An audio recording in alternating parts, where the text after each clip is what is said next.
Hello and welcome back to the Pitwall Podcast, where today we're going to be breaking down the Azerbaijan Grand Prix. It was an interesting race, Dawson. A rather depressing race for us Red Bull fans. And a kind of depressing weekend for us Mercedes fans. No. We was lucked not. into something. Okay, think about Lewis's weekend, though. We'll talk about it. Yeah. So before we get started, be sure to like, subscribe, and follow at the Pitwall Pod. And let's get into a qualifying 60 here because there was a lot that happened in qualifying in some regards. All right, 3, 2, 1. All right, so Gasly was disqualified. So technically, this isn't all going to go right. So anyway, Ocon 19th, Zhou Guanyu 18th, Valtteri Bottas 17th, Lando Norris a P16, Daniel Ricciardo 15th, Lance Stroll 14th, Nico Hülkenberg in a Haas in 13th. Pierre Gasly was disqualified. So, again, all those numbers below it were technically one lower. 12th, Yuki. 11, so close, Ollie Behrman.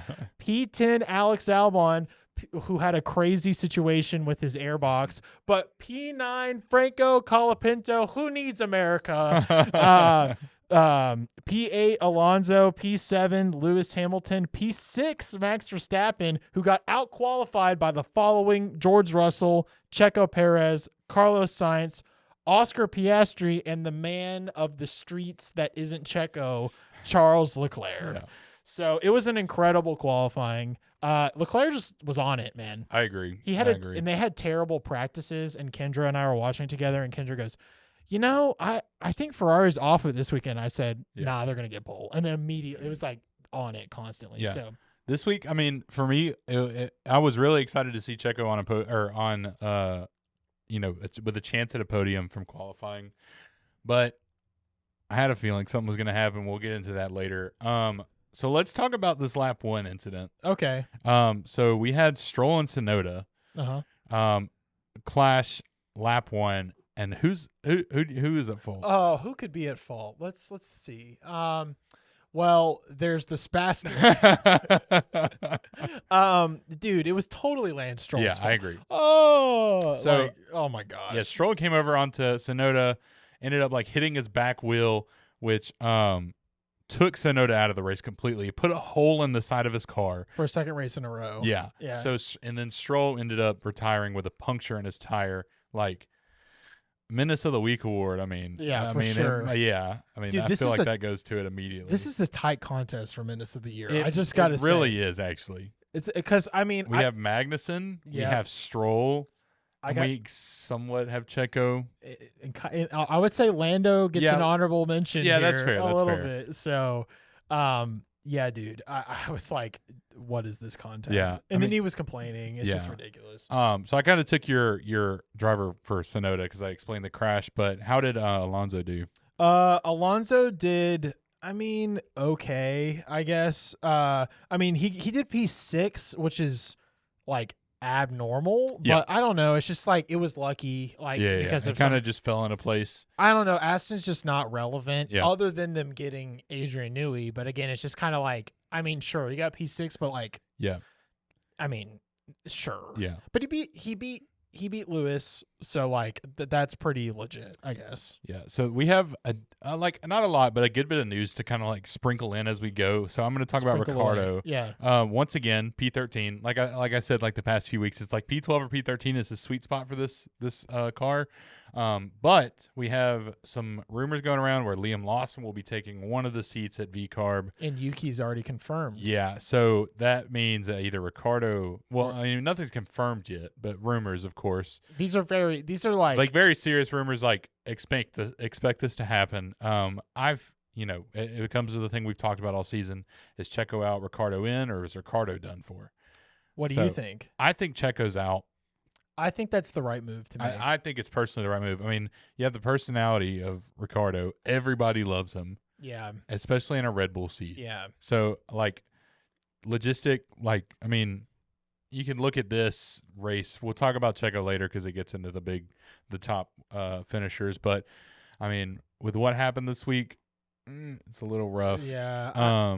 I just don't think. And if you want to talk about, I'll mention this. Yeah. So, related story, I guess you could say. We've been following this for a while, the Max Mhm. Verstappen to Mercedes rumors. Yep. And today there's a new rumor that apparently there's like a pre-contract Yeah. that Max is going to go to Mercedes in 2026, which I've long thought was going to happen. Ever since it's first started, it just makes sense to me. Yeah. I have mixed feelings about it, but as a Mercedes fan, but it makes sense to get. They need a new number one older driver. Yeah. And I mean, I guess I don't need the quotations. Ricardo's like an older driver at Yeah. this point. And dude, 2026 lineup, their plan is being Ricardo Lawson. Yep. It's pretty strong. Yeah. Pretty strong. Yeah. I agree. So I just don't. I think they're sacrificing their future to keep Checo. I will see if they realize that, because what's their plan otherwise? Lawson, Checo. I Yeah. mean, like, but they did give him the 2 years. So there's so many things Yeah. going on. So if Ricardo loses a seat out of this, it's a crime. It's a crime against It's humanity. gonna be a real shock. What's not a shock though is Joe finishing P14 out of the What points. a transition. Well, Valtteri Bottas finished P16, but There we go. hold on now. Stop what you're doing for only 2.4 seconds, because they had the fastest Yep. pit stop. Talk about most improved, right? That pit crew is the most improved on the grid this year. Think about it. What other team would you consider to be most improved in any other category? Yeah. Because everybody else is like about where we expected. Like McLaren's like a little bit better. Yeah. And Red Bull's definitely not the most improved. They're the most. I mean, they only had down to go because they weren't going to win all 24 this year. Yeah. None of us thought that. So the only other argument you can make is like Mercedes, because they won a couple races, but Yeah. right now it's like the same. Yeah. So the Sauber pit crew, most improved, Yep. got the top pit stop for they get to hold it for a week. Yeah. And if they do it again, can you imagine? Oh my gosh, I'd be so happy for them. So I guess we can go through Alpine real quick. Ocon finished P15. I mean, I feel like that's just kind of his standard at this point. Alpine's just kind of quiet, nothing. Yeah. Same thing with Gasly, P12. I mean, there's so much going on in the behind the scenes of that team, of all the people protesting because they don't want them to leave the Renault engine, which is definitely their problem. Yep. Yeah. Well, actually, Otmar's the problem. Sorry, Yes, but I agree. man, what a team, man. I can't even trash them anymore because I just don't. Like, it's just not even worth my effort. Exactly. So, who do you want to do next? Ollie Haas? Behrman. Yeah. P10 in Haas Let's on the go. race that he replaces Kevin Magnussen, gets a point for Haas and immediately passes Logan Sargent in the Also, I have two different jokes to tell about this. Yeah. First thing, Ollie Behrman has a brother Mhm. in F4, and I was like, brother Bear. I mean, Oh come my on. God. Come on. All right. And then this has been a long-standing joke. Well, and I say long-standing. You know how Haas couldn't get out of they like owed money? Yeah. Well, they were being held hostage. You feel good about that one? Yeah, I feel good about that one. Okay. It would have been funnier when when I came up with it like a long time ago, and I forgot to say it. Yeah. And it's a whole long story. No, Anyway, it's hostage. I got to get decent the credit one. for it. It's a So decent one. it's on tape. Yeah. Well, I think K-Mag should just be gone. Forever. I agree. They just but- keep him. So Nico Hulkenberg got 11th, so he got beat by Ollie Behrman. Yeah. So that's crazy. But you know, I mean, I felt like Haas had a pretty strong weekend. So, but not as strong as Williams, I who I agree. want to talk about Yeah. next. So Alex Albon, well, here's the thing. They did have a strong weekend. Yes. But they did also make a colossal mistake in qualifying because they left his fan in Yep. his airbox. I don't know how that happened. I've never seen anything like this in my life, but for some reason that happened. But Yep. Albon still beat Colapinto despite starting behind him because he let him by. But double points for Haas. Yeah, Talk yeah. about our boy. Yeah, who- Franco finished right behind him, like you said. So P8. I mean, huge for Williams. And like I said, has already outperformed Logan Sargent. Yes, in, he has. His you know, lifetime career. Yeah. So 4 points. Well, dude, Williams got 10 points in this race. 10 that's crazy. point. They got as much points as Max Verstappen did in this race. Okay, don't That's talk like that. crazy, dude. What, like, everybody's kind of crapping on James Vowles right now. Turn on your TV and look up 2019 insert race name here and tell me where Williams finished. Terrible. They sucked. Oh yeah. they sucked. So they're making improvements. They're doing something right, especially with Albon. Like he's been like consistently like I mean he's been in and out of the points, but it's like we're seeing glimmers of hope there, and I'm so excited. I'm calling it now. Franco Colapinto is getting the Sauber seat because I've seen rumors already. It's just the way this stuff goes. Mm-hmm. There's somebody else rumored as well, but I think we're going to see him on the grid next year. And I could not be happier for him. Yeah. I mean, he's already posting and talking about how much he loves Lewis and all this stuff. So, like, he's got of course, you're going to love that. Yeah, of course. It's what you do. It's what you do. All right. And then Lewis posts about him. It's like, wow, what an ambassador to the sport. How can anybody hate Lewis Hamilton? So, anyway, speaking of Lewis Hamilton, he had a terrible race. Terrible race. They decided to start him from the pit lane and go ahead and take his engine penalty, which I was not expecting nor knew until I turned on the TV, and I was all excited to watch this race. And the first thing they said was, Lewis Hamilton's taking an engine penalty. And I was just like, do I even want to watch this? Like, that's what I was thinking. But I was like, no, it's Baku. Like, something's going to happen. So he finished P9. I mean, he lucked into points. If I'm gonna clown on Logan for looking into points, I got to give Lewis. But he got beat by both Williamses. So, but I mean, he went pit lane to P9, like, or P11 technically. Mm-hmm. But I don't know, just a rough weekend all around. Yeah. They also reverted to their old floor. So woohoo, Mercedes can't make an upgrade again. But George Russell, even though he did get on the podium, again, also looked into it. But hey, he beat Lando Norris, so we'll take it. And I'll take a free podium. Once again, he's looking into spots. But again, he wasn't really like noteworthy for this podium. I will say the 3 people on the podium is the first time that all 3 people on the F1 podium were also F2 champions. So I just thought that was kind of an interesting cool. statistic. I didn't know that. Yeah. So I thought that was pretty interesting. But, yeah, that is. But yeah, nothing else really noteworthy for Mercedes. I think maybe next weekend will be better. I agree. I think they're going towards Coda and like around then. So, but we're in the final stretch here of Lewis races and Mercedes, and I'm starting to get really sad about it. So anyway, what other teams we have to talk about before we talk about McLaren, Ferrari, Red Bull? That's it. Pretty sure that's it. Yeah. All right, tell me about Max's race. Let's go by like that's driver. the only one here. I got left. Yeah. I mean P5, decent race. Still just. That car is just causing problems for him. Like it's now like becoming very apparent in his car, whereas before apparently it was only in Checo's car where it was like just so drastic, or that at least just Checo was. I mean, the Max Verstappen stands get a point here because it's like wow, he's out driving this car. Yeah, you know, like not everybody could win in that Red Bull. No, yeah. So going to Red Bull's less good tracks next week. Yeah. I mean, it's a little nervy here. No, for sure. Lando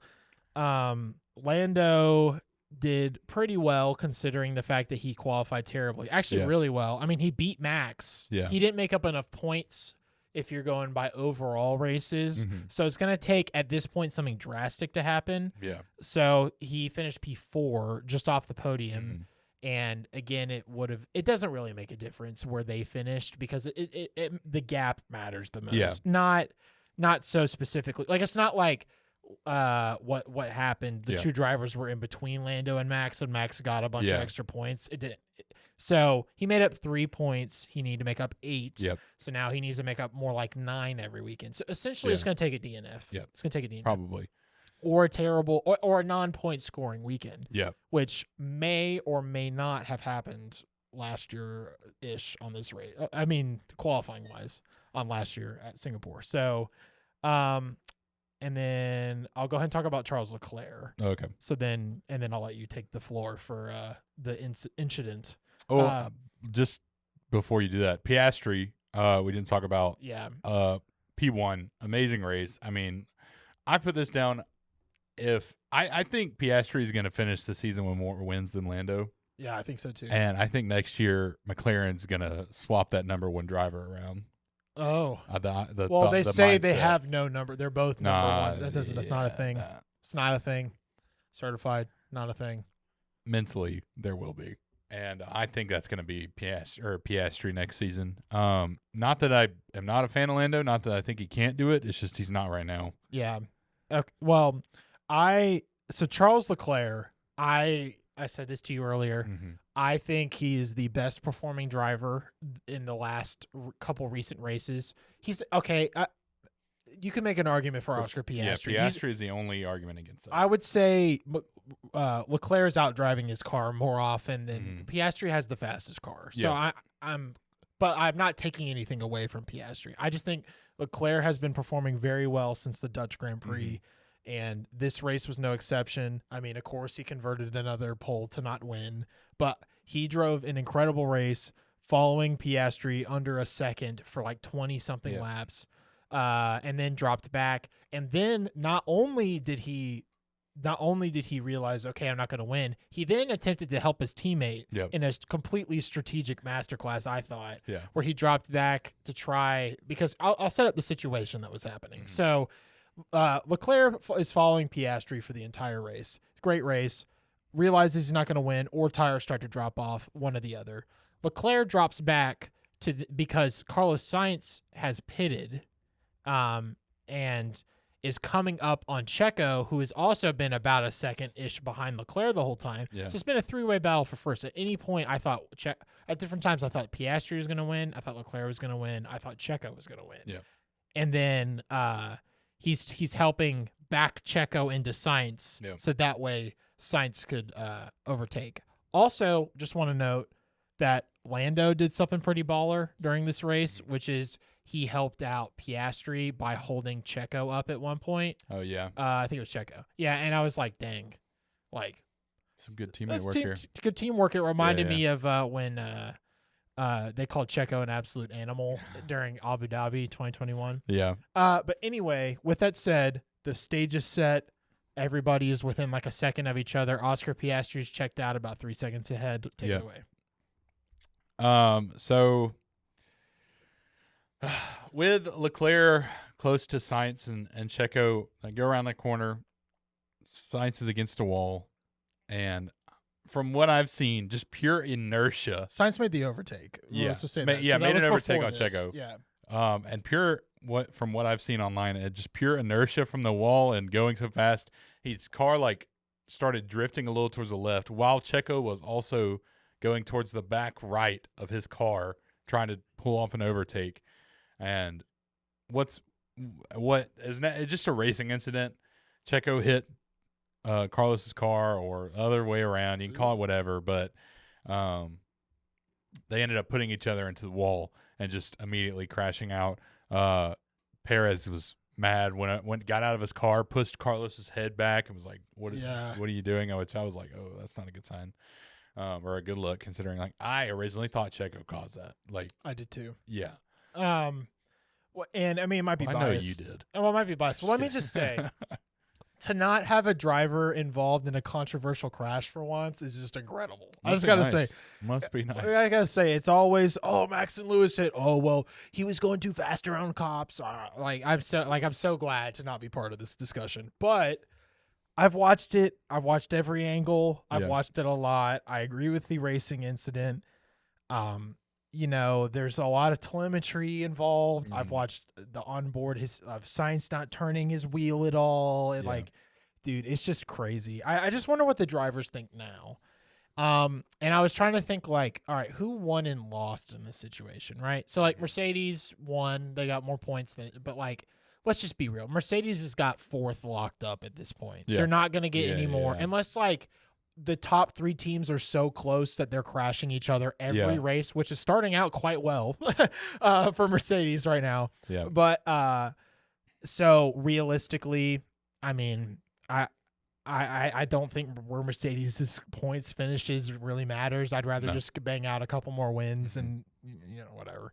But I think McLaren won big from this because it went from, I did the math, I think it would have been a 2-point lead to a 20-point lead. Yeah. So McLaren took the lead of the Drivers' Championship. How do you feel about that? Oh, well, he's tired of it, apparently. Sorry. I'm not happy, obviously. And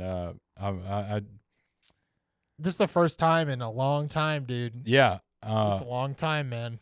I mean, Red Bull's kind of going through it right now.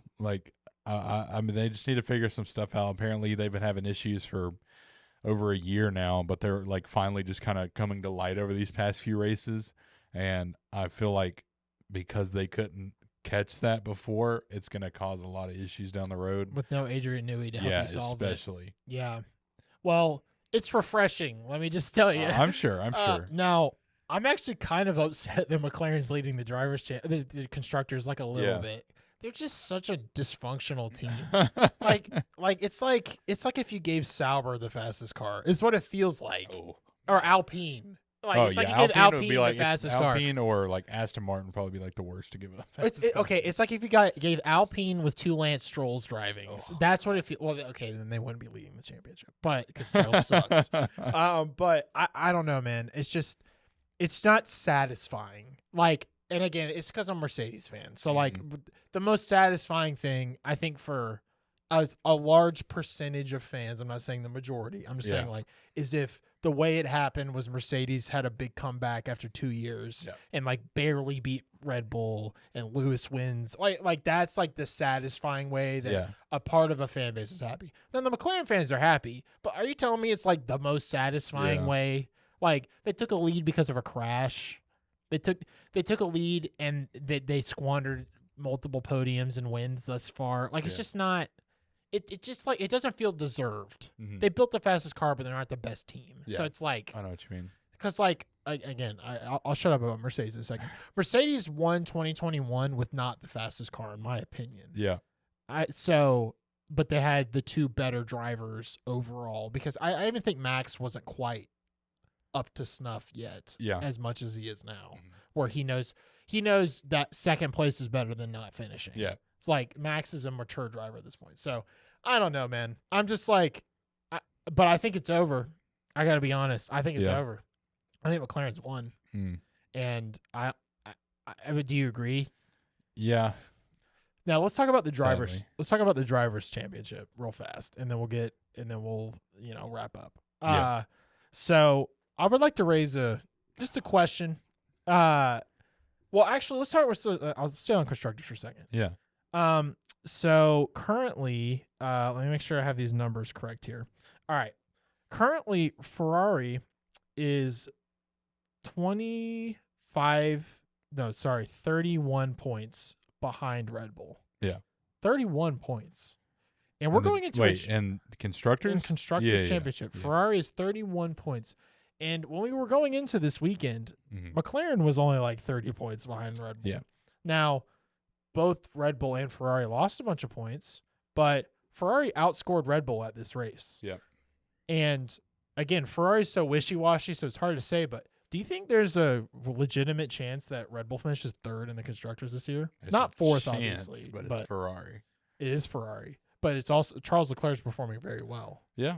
And I'll just mention, if we look at some numbers from last year, Ferrari basically almost outscored that amount just at Singapore last year. So not enough people are talking about this, I feel like, because Ferrari won this race last year. Yeah.